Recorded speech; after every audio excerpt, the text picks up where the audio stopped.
There's a particular kind of grief that doesn't come from losing someone. It comes from watching someone decide, slowly and deliberately, that you no longer belong in a life you helped build. Nobody prepares you for that kind of grief because it doesn't announce itself. It arrives disguised as a missed phone call, a birthday party you weren't invited to, a silence that gets easier for everyone else and harder for you. I used to believe that if I was patient enough, kind enough, useful enough, the door would eventually open back up on its own. I don't believe that anymore, not because patience failed me, but because I learned, the hard way, that some people only remember you exist the moment they need something only you can give them. This is a story about being erased quietly over the better part of 2 years.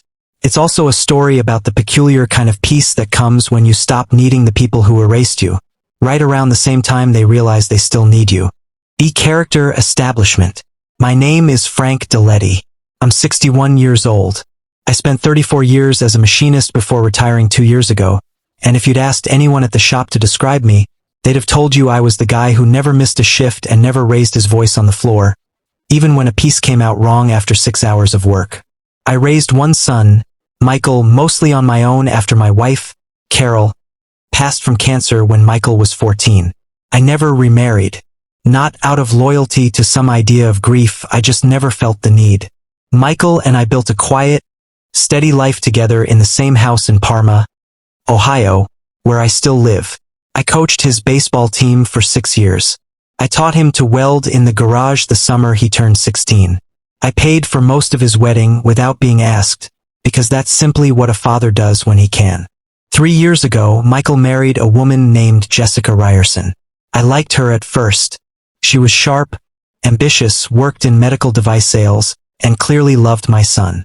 It wasn't until their son, my grandson Theo, was born 2 years ago that I started noticing something shift. Not in Michael, but in Jessica, and in the space I was allowed to occupy in their lives. I have one habit that people who know me consider almost old-fashioned. I keep every important document I sign in a single fireproof lockbox in my hall closet, organized by year, going back decades. My late wife used to joke that I'd have made a good archivist in another life. That habit is the reason the story ends the way it does. See inciting incident. It was Saturday, the 9th of August at 2:15 in the afternoon, and I remember checking the invitation on my phone 3 separate times that week to make sure I had the right date, because Theo's second birthday party had been planned for weeks. Jessica had sent a group text to the family with a photo of a dinosaur-themed cake and the words, "Can't wait to celebrate our big boy. 2 p.m. at the house. Come hungry." I brought a gift. A wooden train set I'd built by hand in my garage over 3 weekends.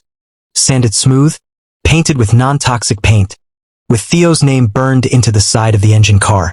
I pulled into their driveway in Strongsville at 1:52 in the afternoon, 8 minutes early, the way I always am. Jessica met me at the front door before I'd even made it up the walkway. She was wearing a floral sundress, her hair pulled back, and her expression was pleasant in the particular way that people's expressions are pleasant right before they say something that isn't. "Frank," she said. "Hey, can we talk for a second before you come in?" "Sure," I said. "So, this is a little awkward," she said, glancing back toward the house, where I could hear children's voices and the tinny sound of a Bluetooth speaker playing a cartoon theme song. "Michael and I have been talking, and we think it's better if today is just close family. Immediate family. You know how it is with toddlers and big groups, it gets overwhelming for Theo." I looked past her, through the open door, and saw her mother, Linda Ryerson, standing in the kitchen holding a stack of paper plates. I saw her sister. I saw at least 2 people I didn't recognize at all. "I'm his grandfather, Jessica," I said, quietly. "I think that qualifies as immediate family." I know, she said, and her tone had the practiced patience of someone who'd rehearsed this. "It's not really about family status, Frank, honestly. It's more about energy. You tend to correct things. Like last time you told Theo not to stand on the couch, and I really need people around him who are following our parenting approach right now, not adding extra voices. Does that make sense?" "He was standing on the couch with his shoes on," I said. "I don't think that was extra." "See, this is exactly what I mean," she said, not unkindly, but with a finality that made clear the conversation was already over in her mind. I really don't want to fight about this on his birthday. Can we just do a separate visit with you sometime next week? Just you and Theo, maybe Sunday? I stood on that porch holding a wooden train set I'd sanded by hand for 3 weekends, listening to my grandson's birthday party happening 8 feet away through an open door. And I did not raise my voice. I did not argue. I said, okay. Tell Michael I said happy birthday to Theo. And I turned around and walked back to my truck. I sat in that truck in their driveway for almost 10 minutes before I could make myself back out. I remember the train set on the passenger seat beside me. The little engine car with Theo's name burned into the wood, catching the afternoon light through the windshield. I did not hear from Michael that entire day. Protagonist response. I want to be honest about what I did in the weeks that followed, because I think it matters to the rest of the story. I did not confront Michael. I did not call Jessica to demand an explanation. I did not post anything online or vent to extended family, or do any of the things an angrier man might have done in my position. Instead, I did something quieter and in hindsight, something my late wife would have recognized immediately as exactly the kind of thing I do when I'm hurt. I went back through my own records. 6 years earlier, when Michael and Jessica bought their first house together, a modest 3-bedroom in Strongsville, they'd come up $11,000 short on the down payment they needed to avoid a much higher interest rate. I'd co-signed the mortgage without hesitation, the way I'd co-signed Michael's first car loan at 19 and helped with the wedding 2 years after that.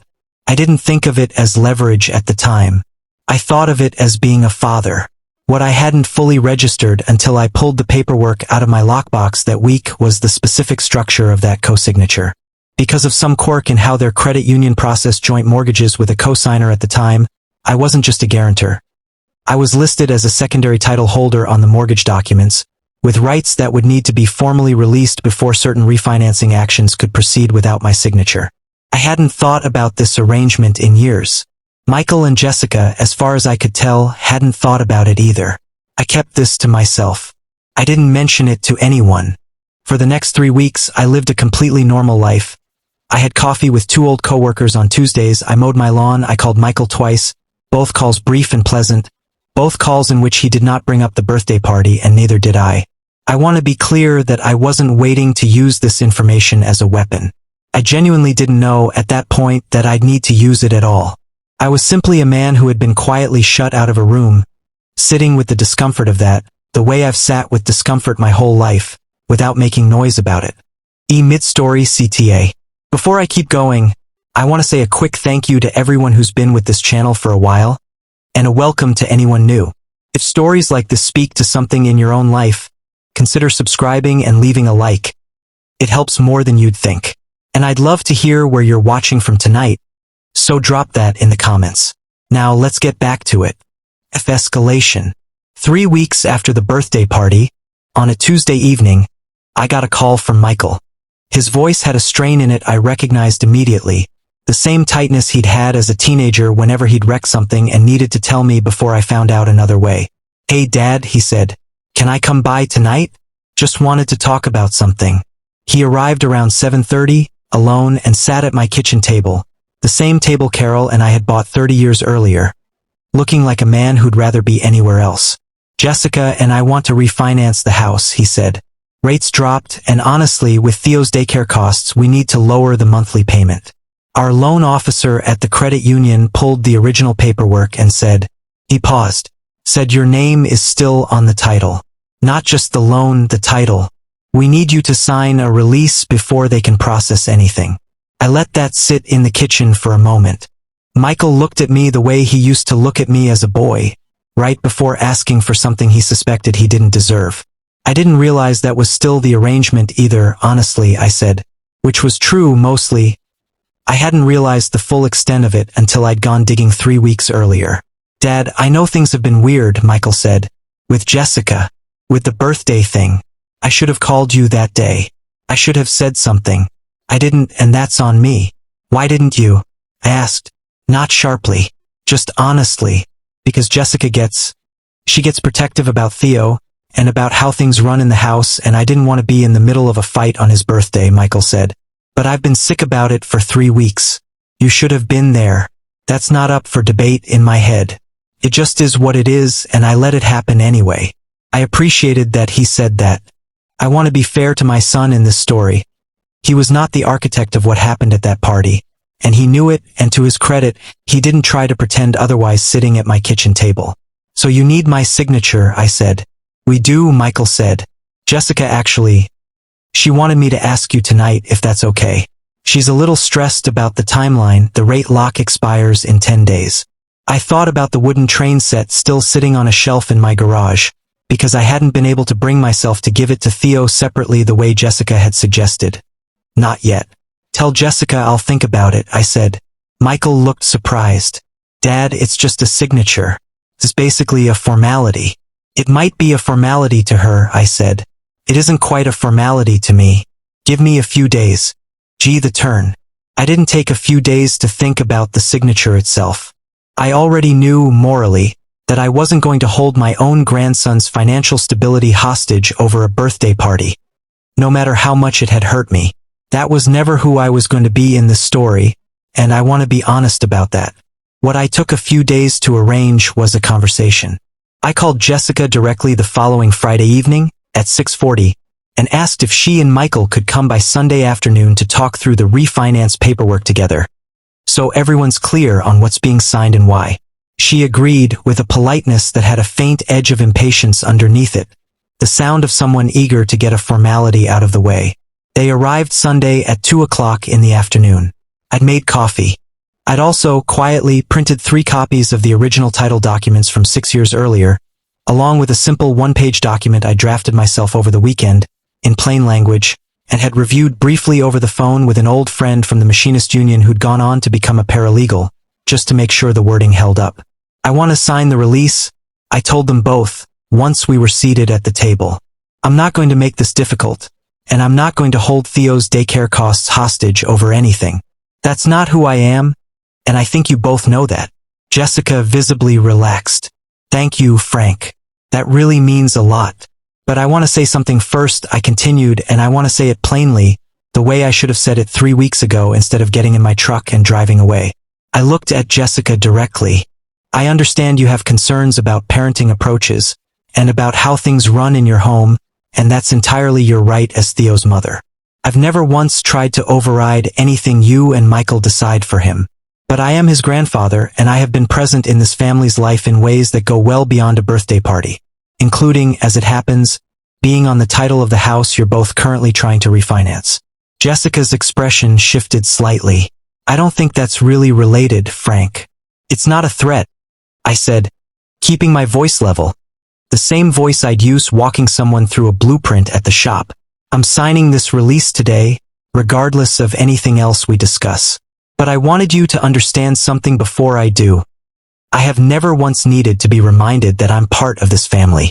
I've simply been here, quietly, for 34 years of being someone's father, and 2 years of being someone's grandfather. I'd like an invitation to the next birthday party. Not because you owe me the house or the signature or anything transactional. Because it's true, and it should have never needed saying out loud in the first place. The revelation. The room went quiet for a moment. Michael looked down at his coffee. Jessica's jaw tightened slightly. The particular tightness of someone realizing a conversation has arrived somewhere they hadn't planned for. Frank, I never said you weren't part of the family, she said finally. You said I add extra voices, I said. Evenly, not raising my voice even slightly. You said you needed people around him following your approach. I've turned that sentence over in my head a lot over the last 3 weeks, and I keep landing on the same conclusion that being family and being convenient aren't always the same thing to you, and I think that's worth naming honestly once so we don't have to keep circling it. That's not fair, Jessica said, though her voice had lost some of its earlier certainty. Maybe not, I said. I'm not trying to punish you for it. I signed the release before you even walked in the door today. It's right there, notarized, dated yesterday. You can look at it. There's no condition attached to it. I did that because Theo needs a house with a manageable mortgage a lot more than I need to prove a point about a birthday party. I slid the papers across the table.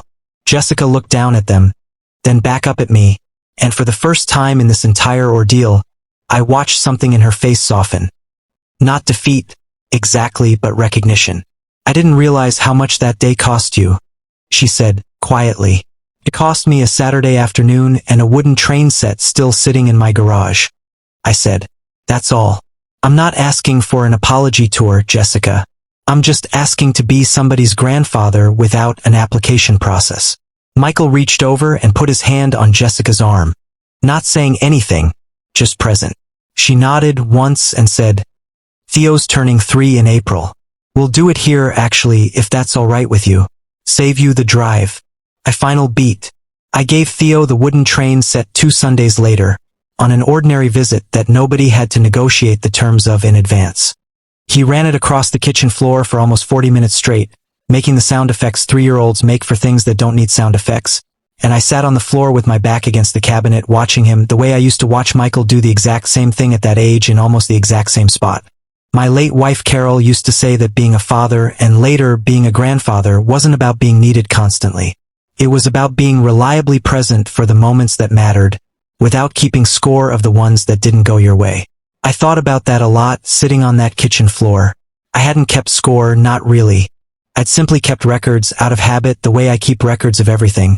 And it turned out this one time that habit was enough to remind 2 people in a hurry that patience isn't the same thing as absence. Theo ran the little engine off the edge of the rug and laughed like it was the funniest thing that had ever happened in that kitchen. I laughed too. It was honestly a pretty good sound to end a hard month on. If this one hit home for you, I'd really appreciate a subscribe and a like. It helps this channel keep telling these stories every week. And if you've ever been quietly pushed out of a family moment and found your way back in without raising your voice, I'd love to hear about it in the comments. Because sometimes the people who love us the most only remember how much we matter the moment they realize how much they still need us. And the real dignity is in letting them come back anyway.